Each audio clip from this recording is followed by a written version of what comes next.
शुरुआती सैलरी लगभग 40,000 आती है। मैं झूठ में जो 6x6 का एग्ज़ाम होता है उसके लिए भी कुछ ऐप्स आते हैं। वो ऐप्स को आप मोबाइल के द्वारा भी अपने आंखें घर पे बैठे चेक कर सकते हैं। उन ऐप्स को डाउनलोड करेगा। और जहाँ तक मेडिकल की तैयारी की बात है तो मेडिकल की तैयारी के लिए आप लगभग 3 महीने पहले से तैयारी करना चालू करिए। आप अपने डाइट में गाजर इंक्लूड करिए, आप अपने डाइट में पालक इंक्लूड करिए और दूध इंक्लूड करिए, अंडा इंक्लूड करिए अगर आप नॉनवेज खाते हैं तो ये सब चीज़ों को अगर आप इंक्लूड करेंगे। उसके अलावा आंखों की जो है वो योगासन की टेक्निक्स आती हैं, आंखों की तैयारी कर सकते हैं आप। और अपना टीवी का और मोबाइल का एक्सपोजर जो है वो कम कर दीजिए थोड़ा। आप एक्सपोजर कम करेंगे तो अपने आप आपकी आंखों की रोशनी। दोस्तों, सीनियर ALP से स्टेशन मास्टर तक का सफ़र तय किए हैं। बहुत लोग सवाल करते हैं सर अभी ALP की वैकेंसीज आई है तो क्या ALP के बाद समय मिल पाता है कि नहीं। नमस्कार साथियों, अर्जुन कोचिंग क्लासेस में आप सभी का बहुत बहुत स्वागत है। मैं एक ऐसे सर का भी इंटरव्यू लूँगा जो अपना जर्नी बताएंगे। असिस्टेंट लोको पायलट पोस्ट से स्टेशन मास्टर तक का सफ़र इन्होंने तय किया है। सर आपका स्वागत है हमारे चैनल पे। सर अपना इंट्रोडक्शन देंगे। जी नमस्कार, मेरा नाम विशाल देशमुख है। और कहाँ से बिलोंग करते हैं सर? मैं छत्तीसगढ़ भिलाई से बिलोंग करता हूँ जी। और अभी करंटली आमगांव महाराष्ट्र में मेरी पोस्टिंग है एज स्टेशन मास्टर। जी जी। तो सर आप बताएंगे अपना कि आपका ज्वाइनिंग ईयर या डेट अगर कुछ याद हो असिस्टेंट लोको पायलट का। जी, असिस्टेंट लोको पायलट मैंने 2019 सितंबर में ज्वाइन किया था। अच्छा। 2019 सितंबर में ज्वाइन करने के बाद में असिस्टेंट लोको पायलट में 2023 मई तक रहा। जी जी। उसके बाद मेरी GDC की वैकेंसी के द्वारा स्टेशन मास्टर में पोस्टिंग हो गई। जी। मेरी स्टेशन मास्टर की पोस्टिंग होने के तत्पश्चात झारखंड सीनी में ट्रेनिंग की गई। ट्रेनिंग के बाद में 1 महीने तक महाराष्ट्र में नागपुर डिवीज़न के अंतर्गत आने वाले चाचर स्टेशन में हमारा ट्रेनिंग हुआ और उसके उपरांत आमगांव में स्टेशन मास्टर के पद पे परमानेंट पोस्टिंग मिल गई है। सर आप ये बताना चाहेंगे कि जब रेलवे में आपको रेलवे की वैकेंसीज आई होगी 2018 में तो क्या सोच करके आपकी क्या क्या क्वालिफिकेशन है, फिर क्या सोच के आपने। दोस्तों, अगर आप लोग ALP की तैयारी कर रहे हैं तो सबसे पहले आप RRB ALP का ये फर्स्ट एंड सेकंड स्टेज का TCS का प्रीवियस ईयर क्वेश्चन है 2018 का, सभी शिफ्ट का है दोस्तों। 56 सेट है, सॉल्व पेपर्स है, ठीक है। इसमें आपका सभी ट्रेड्स का हो जाएगा। देखिए फिटर, मैकेनिकल, डीजल, ये सब electronics, mechanical, physics, maths, electrical सब का दोस्तों आपको मिल जाएगा, ठीक है। हिंदी और इंग्लिश में इसको ज़रूर आप लोग डिस्क्रिप्शन में मिल जाएगा दोस्तों आपको लिंक, वहाँ से आप लोग परचेज़ कर सकते हैं। असिस्टेंट लोको पायलट का जॉब का सोचा था? देखिए मेरा BE में मैकेनिकल में मेरा BE है जो कि मैंने शंकराचार्य CSVTU से किया था। मेरा 2015 में पास आउट था मैं। 2015 में पास आउट होने के उपरांत 2016 से मैं रिलायंस रिटेल नवी मुंबई में जॉब कर रहा था, प्राइवेट जॉब। अच्छा। 4 साल मैंने रिलायंस रिटेल नवी मुंबई में जॉब किया और नवी मुंबई में जॉब करते हुए ही मैं छत्तीसगढ़ में होने वाले खासकर की जो भी गवर्नमेंट के एग्ज़ाम्स होते थे उसकी प्रिपरेशन करता था। वही प्रिपरेशन के अंतर्गत जब RRB बिलासपुर द्वारा वैकेंसीज मुझे मिली तो एक अच्छा अपॉर्चुनिटी मैंने सोचा कि मिला मुझे और इसकी वजह से मैंने RRB ALP भरा क्योंकि उसमें एक टेक्निकल बैकग्राउंड का भी एक एज था। अच्छा। तो मैकेनिकल का बैकग्राउंड BE में मेरा वहाँ पे काम आया। हाँ। और बाकियों के मुकाबले मुझे लगा कि BE में होने की वजह से, थोड़ा टेक्निकल बैकग्राउंड होने की वजह से मेरा बाकियों के मुकाबले मेरा ज़्यादा अच्छी तरीके से मैं ALP की तैयारी कर सकता हूँ, तो मैंने इसलिए उसको भरा था। कैसे कैसे तैयारी की है बताएंगे कि बुक्स के बारे में बताएंगे, पहले CBT 1 CBT 2 मार्क्स बताएंगे, साइको का कैसे प्रिपेयर किया सब बताएंगे। देखिए एग्जैक्टली मार्क्स तो मुझे याद नहीं, ओवरऑल मैं कट ऑफ बता देता हूँ आपको। ओवरऑल कट ऑफ जो था उस टाइम पे जनरल में कट ऑफ लगभग 62 पॉइंट समथिंग गया था। आप जनरल कैटेगरी से? मैं OBC कैटेगरी का आता था। लेकिन होता ये है कि जब आप किसी भी कैटेगरी में होते हुए OBC में होते हुए भी अगर आप जनरल का कट ऑफ क्लियर करते हैं तो आपको जनरल में ही वो जो है वो माना जाता है, ज़्यादातर ऐसा होता है। जी जी, है ना। तो हुआ ये कि मेरा उसमें ओवरऑल जो कट ऑफ गया था मेरा 69.7 कट ऑफ मेरा गया था। और उसके बाद फिर मेरा पोस्टिंग जो था मेरी जो ट्रेनिंग हुई वो उदयपुर में मेरा SWR का ट्रेनिंग हुआ था। अच्छा। और यहाँ छत्तीसगढ़ में ही क्या बोलते हैं उसलापुर में हमारा टेक्निकल का ट्रेनिंग किया गया था। अच्छा। उसके उपरांत हमारी पोस्टिंग जो थी वो भिलाई मार्शलिंग यार्ड में थी, चरोदा में। CBT 1 CBT 2 साइको का मेन बताएंगे सर। बहुत लोग बोलते हैं सर साइको की तैयारी कैसे करें, CBT 2 का क्या सिलेबस होता है, उसमें आता भी है क्या बोलते हैं आपका जो मेन जो रहता है जी, कोर्स का ऐसा रहता है। हाँ देखिए, डिग्री का ऐसा है कि डिग्री का बेसिकली एक पर्टिकुलर आपका ट्रेड रहता है। हाँ, उस ट्रेड के लिए आपको तैयारी करना पड़ता है जी। कई बार ऐसा होता है कि मैकेनिकल में होते हुए कुछ चीज़ें होती है जो कि पॉलिटेक्निक और आईटीआई वालों को ज़्यादा अच्छे से जानकारी होती है उन चीज़ों की जी। तो जो लोग बीई करके रखे हैं उनको थोड़ा सा स्टेप डाउन होकर और मतलब अंतर जाते हुए पढ़ना पड़ता है, थोड़ा नीचे लेवल पर आते हुए। हम लोग कैसा है कि बहुत कुछ थ्योरेटिकल पढ़ते हैं, उसमें काफ़ी कुछ प्रैक्टिकल चीज़ें पूछी जाती हैं। अच्छा। तो जो प्रैक्टिकल चीज़ें हैं उस पर हम लोगों को फोकस करना चाहिए, है ना। और जो भी आप ट्रेड ले रहे हैं तो बेहतर होगा कि आप आईटीआई में जो पढ़ाया जाता है उस ट्रेड को पढ़ेंगे तो आप ज़्यादा अच्छी तरीके से उसको पास कर पाएंगे। अच्छा, बहुत अच्छा बताया सर ने कि जो आपको आईटीआई में पढ़ाया जाता है उसको आप लोग को अच्छा से ध्यान देना होगा। साइको टेस्ट का बताएंगे सर कि साइको टेस्ट की आपने तैयारी कैसे की, कितने महीने का समय मिलता है साइको टेस्ट के लिए, प्रिपरेशन के लिए CBT 2 का रिजल्ट आने के बाद? जी, ज़्यादातर क्या होता है कि 2015 में भी एक आपको अगर याद होगा तो वैकेंसी आई थी जो कि स्टेशन मास्टर की थी। स्टेशन मास्टर के मेरा CBT 2 निकल गया था, लेकिन साइको में मैं अटक गया था। अच्छा। उस टाइम मैंने साइको को काफ़ी लाइटली लिया था क्योंकि और मतलब मैंने अलग से उसकी प्रिपरेशन नहीं की थी, तो साइको में मेरा एक जो सेक्शन था, जो सेक्शन कट ऑफ था वो नहीं निकल पाया था। तो उससे मैंने सीख लेते हुए साइको की तैयारी जो है मैंने अच्छे से की। साइको का मतलब CBT 2 का रिजल्ट आने और साइको के बीच में लगभग 1 से 1.5 महीने का समय मिलता है प्रिपरेशन करने के लिए, जो कि मेरे हिसाब से काफ़ी अच्छा समय होता है। जो भी व्यक्ति भले ही वो किसी भी जॉब में हो या फिर कुछ और भी कर रहा हो तो उसके साथ में भी 1.5 महीने का समय जो है वो एक अच्छा अंतराल होता है। आप डेली मिनिमम 2 पेपर अगर सॉल्व करते हैं और प्रैक्टिस सेट जो आते हैं उनके वो सॉल्व करते हैं तो अगर 1 महीना आप लगातार कंसिस्टेंटली उसको परफॉर्म करेंगे तो आप 100 के ऊपर जो है वो आप टेस्ट सेट लगा सकते हैं। और अगर कोई व्यक्ति अगर 100 के ऊपर टेस्ट सेट लगा के जा रहा है तो मुझे नहीं लगता कि साइको निकालना उतना बहुत मुश्किल है, क्योंकि सेक्शनल कट ऑफ जो है हम लोगों को फोकस जो है वो सेक्शनल कट ऑफ पे करना चाहिए। ये नहीं कि कोई एक सेक्शन में आपका बहुत अच्छा है तो आप उसी को बनाते जा रहे हैं। आप सेक्शनल में आप अपना फोकस करिए और उस तरीके से आप साइको निकाल सकते हैं। सबसे ज़रूरी बात मैं यहाँ पर ये बताना चाहूँगा कि जब हमारा साइको हो रहा था, साइको के पैटर्न में थोड़ा सा बदलाव आया था। अच्छा। तो साइको का पैटर्न जो होता है वो हमेशा ध्यान रखिए।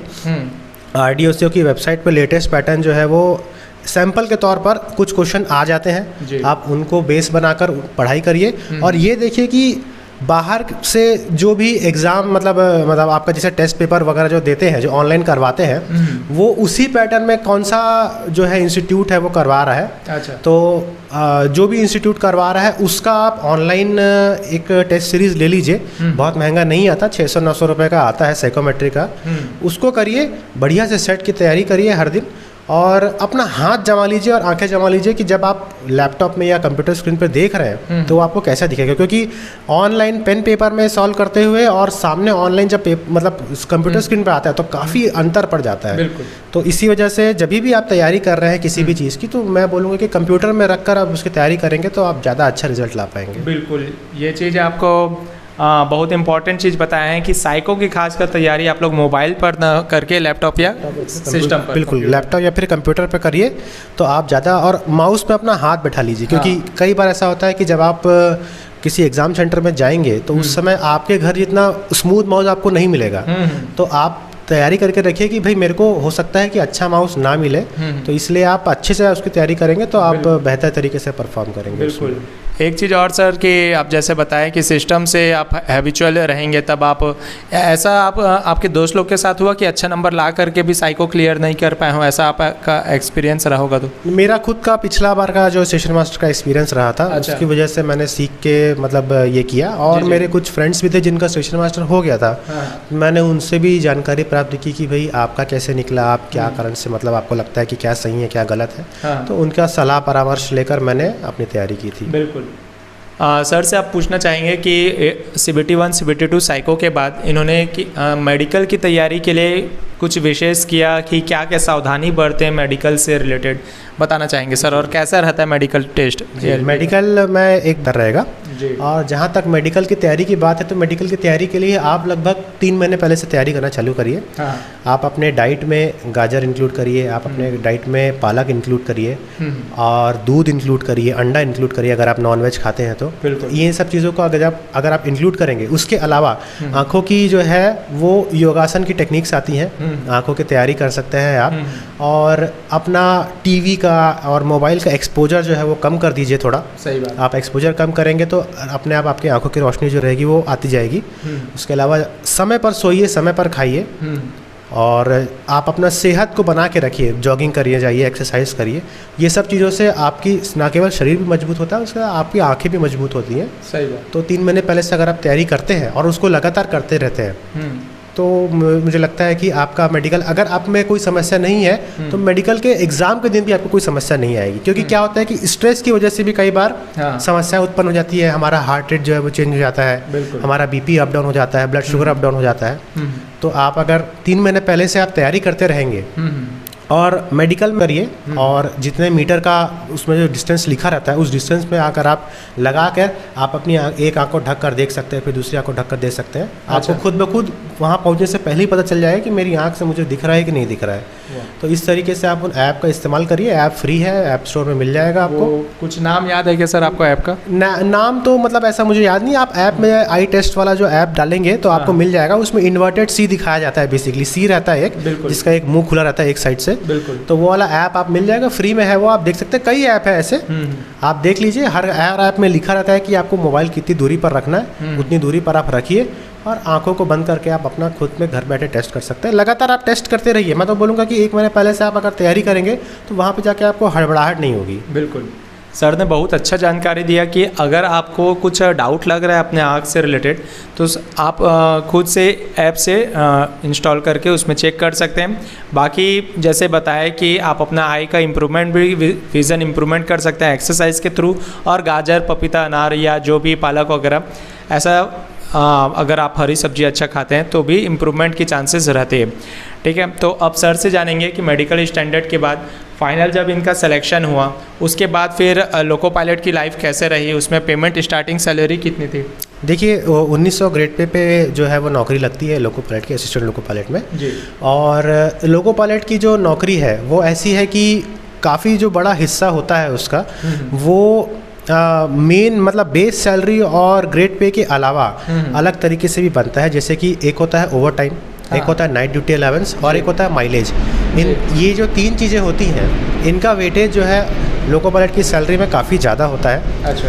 और भले ही लोको पायलट का बेसिक जो रहेगा वो देखने में कम लगता है, लेकिन जब इन सभी चीज़ों को मिला दिया जाए तो लोको पायलट की जो शुरुआती सैलरी होती है वो लगभग एक नए स्टेशन मास्टर जितनी ही होती है, और स्टेशन मास्टर से भी ज़्यादा तेज़ी से सैलरी जो है वो बढ़ती है। बिल्कुल, ये सबसे बड़ा मोटिवेशन होता है दोस्तों, क्योंकि मेन आखिरी में आपका जब महीने का 30 से 31 तारीख को जो होता है मेन जब सैलरी आती है, लोको पायलट की जॉब थोड़ा टफ है लेकिन सैलरी सबसे बड़ी मोटिवेशन है। 50,000 के प्लस ही आपका पेमेंट जाता है। देखिए शुरुआती सैलरी लगभग 40,000 आती है, मैं झूठ नहीं बोलूँगा।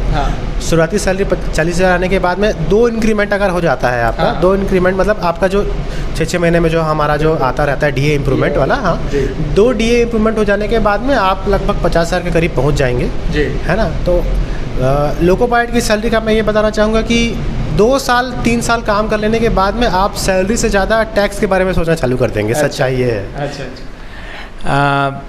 ये तो हो गया सैलरी से रिलेटेड। प्रमोशन पर बात करते हैं कि ऑपरेटिंग डिपार्टमेंट में आते हैं loco pilot, assistant loco pilot. तो ऑपरेटिंग डिपार्टमेंट में आने के बाद कितना अवसर मिलता है असिस्टेंट लोको पायलट को आगे बढ़ने का? जैसे आप बने हैं सीनियर एएलपी से स्टेशन मास्टर तक का सफ़र तय किया है, तो आपने कैसे टाइम मैनेज किया, कितना समय मिलता है और कितना अपॉर्चुनिटीज़ मिलता है? जीडीसी एलडीसी के बारे में बताना चाहेंगे? जी देखिए, बात ऐसा है कि क्योंकि लोको पायलट जो है एक टेक्निकल जॉब आती है जी, तो उस टेक्निकल जॉब से आप नॉन टेक में स्विच कर सकते हैं, है ना। जिनका बैकग्राउंड जो रहेगा टेक्निकल रहेगा वो नॉन टेक में स्विच किया जा सकता है। आप सभी जानते हैं, देखते हैं डे टू डे लाइफ में कि इंजीनियर्स हर जगह है, चाहे वो पीओ बन जाए, चाहे वो इंजीनियर रह जाए, कहीं जेई बन जाए, है ना। तो इंजीनियरिंग में एक फ़ायदा ये होता है कि अगर आपके पास टेक्निकल बैकग्राउंड है तो आप नॉन टेक एग्जाम भी भर सकते हैं। तो लोको पायलट में काफ़ी अपॉर्चुनिटीज़ है आगे बढ़ने की। जो सीधा रास्ता वो है loco pilot, assistant loco pilot से आप सीनियर असिस्टेंट बनते हैं, फिर लोको पायलट शंटर बनते हैं, शंटर के बाद आप लोको पायलट गुड्स बनते हैं, लोको पायलट गुड्स के बाद आप मेल एक्सप्रेस बनते हैं, फिर सुपर फास्ट गाड़ियों के बनते हैं। जो वंदे भारत चला रहे हैं वो 18-20 साल के एक्सपीरियंस वाले लोग चला रहे हैं उन गाड़ियों को। तो वो जो गाड़ियाँ वो प्रीमियम गाड़ियाँ आती हैं, और हर लोको पायलट का एक ग्रेड होता है। जो mail express loco pilot A grade का रहता है उनको प्रीमियम गाड़ियाँ दी जाती हैं। अच्छा। तो जो बनने का सीधा तरीका तो ये है। उसके अलावा जब आप लोको पायलट गुड्स की श्रेणी में आ जाते हैं तो एग्ज़ाम्स का द्वार खुल जाता है। उन एग्ज़ाम्स के जरिए आप LI बन सकते हैं, लाइन इंचार्ज जिनको बोलते हैं, लाइन इंस्पेक्टर जो रहते हैं वो बन सकते हैं जी। लाइन इंस्पेक्टर के अलावा AEE का भी एग्ज़ाम होता है जिसमें 10 साल के लिए आपका 10 साल का एक्सपीरियंस होना चाहिए। हाँ। तो AEE का एग्ज़ाम भी आप दे सकते हैं। AEE आप डायरेक्ट बन सकते हैं डिपार्टमेंट में, अगर आपकी बहुत अच्छी मतलब आपकी पढ़ाई है और आपका बेस बहुत अच्छा स्ट्रॉन्ग है तो आप AEE का एग्ज़ाम देकर भी आप सीधा ग्रुप बी में आ सकते हैं जी। तो ये एक बहुत अच्छी अपॉर्चुनिटी देता है लोको पायलट। उसके अलावा जो नॉन टेक की जॉब्स खुलती हैं, हाँ। जिस ग्रेड पर आप करंटली काम कर रहे हैं उस ग्रेड से ऊपर की जो भी ग्रेड की जॉब रहेगी आप उसके लिए एलिजिबल हैं, तो आप उन एग्ज़ाम्स को भी भर सकते हैं लोको पायलट में, असिस्टेंट लोको पायलट में काम करते हुए।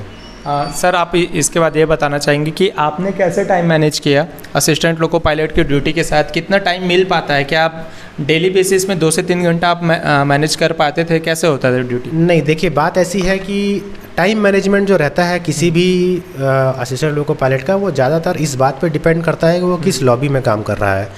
जो हमारी लॉबी थी उसमें 16वें घंटे में TO हो जाता था। हमारा TO मतलब हमारा ट्रैवल ऑर्डर रहता है, वो 16वें घंटे में हो जाता है। TO जो टाइम है 2 घंटा पहले आपको कॉल आता है, 2 घंटा पहले कॉल आपको उठाना है, आपको 2 घंटे के अंदर तैयारी करके अपनी लॉबी में पहुँच जाना है, साइन ऑन कर लेना है। ठीक है। तो समझ लीजिए कि 14 घंटा घर पे रहते थे, 14 घंटा घर होने के बाद में 16वें घंटे में आपको ड्यूटी पहुंच जानी है। हालांकि कुछ लॉबीज़ ऐसी भी हैं जहां पर 16 घंटे से ज़्यादा भी रेस्ट मिल सकता है ना। तो वर्किंग का टाइम जो रहता है लोको पायलट के साथ सबसे बड़ी समस्या यही आती है कि वर्किंग का टाइम जो है वो फिक्स नहीं है, ना ही आपका ड्यूटी बुलाने का, ना ही ड्यूटी से वापस आने का। अच्छा। उसके अलावा जब आप ड्यूटी जाते हैं तो आपको कई बार ये भी अंदाज़ा नहीं होता कि आप कब वापस आएंगे। हाँ। तो ये भी एक बड़ा ड्रॉबैक है। और ज़्यादातर ऐसा होता है कि अगर आप एक लॉबी से दूसरे लॉबी काम करते हुए आ रहे हैं तो मिनिमम 30 से 40 घंटे आप घर से बाहर हैं। और जल्द ही रेलवे जो है एक प्रोग्राम इम्प्लीमेंट करने वाले हैं जिसके तहत 72 घंटे तक लोको पायलट को बाहर रखा जा सकता है। अच्छा। तो उसके लिए अभी तैयारियां की जा रही हैं। जो साइडिंग्स वगैरह हैं वहाँ पर जो लॉबीज़ है, रेस्ट रूम्स है, वो खोले जा रहे हैं। हाँ। तो एक 72 घंटे वाला एक प्रोग्राम लॉन्च किया जा रहा है जिसके तहत लोको पायलट जो है अगर 72 घंटे से पहले अपने होम लॉबी तक पहुंच जाता है हाँ। तो वो अपने होम लॉबी को बाईपास करके अगले लॉबी तक भी जाया जा सकता है। अच्छा। तो ये प्रोग्राम इम्प्लीमेंट होने वाला है। हाँ। तो जिसके तहत लोको पायलट्स लोगों को घर पे थोड़ा समय कम मिल सकता है, लेकिन इससे फ़ायदा ये होगा कि लोको पायलट्स का माइलेज काफ़ी बनेगा, काफ़ी ओवर टाइम बनेगा। अच्छा। तो उनकी सैलरी में लगभग 20 से 30% का जो है वो बढ़ोतरी हो सकता है इसके चलते, मतलब काम के चलते। अच्छा। माइलेज जो है क्योंकि एक बहुत बड़ा वैल्यू रखता है उनके सैलरी में, तो ये एक तरीके से पैसे के नाम पर काफ़ी फ़ायदेमंद है ये। और समय भी बचेगा रेलवे का। इसके तहत मिनिमम जो है क्रू का इस्तेमाल करते हुए मैक्सिमम ट्रेन्स का संचालन किया जा सकता है। हाँ। तो मोदी गवर्नमेंट का यही है, मतलब मोटो हमेशा से यही रहा है कि मिनिमम पब्लिक के साथ में मैक्सिमम गवर्नेंस किए जा सके। तो ये रेलवे भी उसी तत्पर चल रहा है। तो आप कितना टाइम मैनेज कर पाते थे? तो ज़्यादातर क्या होता था कि जैसा कि हम मालगाड़ी में चलते थे तो मालगाड़ियों में क्या होता है कि मालगाड़ियाँ कई बार बहुत घंटे तक बाहर रह सकती हैं, मतलब चलती नहीं है, कई जगह पर रुकी रहती हैं। तो मान लीजिए कि अगर आपके पास समय मिलता है आपको तो आप उस बीच में पढ़ाई कर सकते हैं। पर ज़्यादातर क्या होता है कि जब आपकी गाड़ी खड़ी भी है तो भी आपको सतर्कता बनाए रखनी है। हाँ। आजू बाजू चलती हुई गाड़ियों को आपको देखते रहना है, वॉच करते रहना है, किसी भी एबनॉर्मलिटी को आपको वॉच करते रहना है अपनी गाड़ी में। तो कई बार ऐसा होता था कि डेली तो समय नहीं मिल पाता था। जैसे अगर मैं घर आ गया हूँ तो घर में मैं मतलब थोड़ा समय निकाल कर दिन में 2 से 3 घंटा पढ़ने की मैं कोशिश करता था। तो जब भी जैसे मेरा ज़्यादातर ये होता था कि 2 दिन या 3 दिन में मैं घर पहुंचता था, तो उस टाइम पे मैं 2 या 3 दिन में 3 घंटे 4 घंटे ऐसा पढ़ता था। अच्छा। तो मेरा कैसा था कि जो मेरा पुराना तैयारी था वो मेरे काफ़ी काम आया उसमें। अच्छा। मेरे जो पुराने नोट्स थे, क्योंकि क्या होता है जो चीज़ को आपने खुद हाथ से लिखा हुआ है उसको आप दोबारा पढ़ेंगे तो आपको जल्दी याद होता है। बिल्कुल। या कि ना कि आप किताब उठा के पढ़ेंगे। तो एक तरीके से वहाँ पर मेरे को एक फ़ायदा मिला। अच्छा। तो सर ने काफ़ी अच्छा जानकारी दिया है दोस्तों। A to Z आप लोग को CBT 1 से लेकर के साइको, मेडिकल और फिर कैसे टाइम मैनेजमेंट करें, इवन डीप में भी नॉलेज ये बता दिया कि असिस्टेंट लोग को पायलट की जॉब प्रोफाइल में क्या आप लोग के साथ होने वाला है, कि आप लोग कैसे ड्यूटी मैनेज करेंगे, फिर उसके बाद कैसे टाइम मैनेज करेंगे। A to Z आपको जानकारी मिला है। तो आज की वीडियो में इतना ही। सर से पूछते हैं लास्ट कि कैंडिडेट्स लोगों के लिए मोटिवेशनल टिप्स दीजिए ताकि असिस्टेंट लोको पायलट की भर्ती में अच्छे से तैयारी करें और आगे आए। बिल्कुल, असिस्टेंट लोको पायलट की भर्ती में सबसे बड़ा मोटिवेशन तो मैं यही कहूँगा कि सैलरी जो है वो बहुत हैंडसम सैलरी है। हाँ। और असिस्टेंट लोको पायलट में जब आपका प्रमोशन होगा, सीनियर असिस्टेंट लोको पायलट आप बनेंगे, और अगर आप लोको पायलट सेंटर और गुड्स बनते हैं तो लोको पायलट गुड्स में मैं किसी को ऐसे व्यक्ति को नहीं जानता जिसकी सैलरी 1 लाख से कम है। अच्छा जी, सभी हमारे गुड्स में काम करने वाले लोको पायलट भाइयों के अच्छे घर हैं, परिवार हैं, बच्चे अच्छी जगह पर पढ़ाई कर रहे हैं, माता पिता को अच्छी हेल्थ फैसिलिटीज़ मिल रही हैं। तो एक तरीके से देखा जाए तो परिवार जो रहेगा वो आपके नाम पे बहुत सुखी रहेगा, संतुष्ट रहेंगे आप, पैसों के नाम पर आपको कभी समस्या नहीं होगी। तो मैं यही कहूँगा कि अच्छे से तैयारी करिए इसके लिए, और यहाँ पर आइए और बहुत अच्छे से काम करिए, अपना सेफ्टी का ध्यान रखते हुए काम करिए, और सतर्कता बनाए रखें। और रेलवे के साथ जुड़ने के लिए बहुत बहुत धन्यवाद। सर ने काफ़ी अच्छा इंटरव्यू दिया, धन्यवाद सर चैनल में आने के लिए। आज के वीडियो में इतने दोस्तों, काफ़ी हेक्टिक शेड्यूल रहता है हम लोग का, स्टेशन मास्टर लोग का, उसके बाद समय निकाले हैं सर ने भी।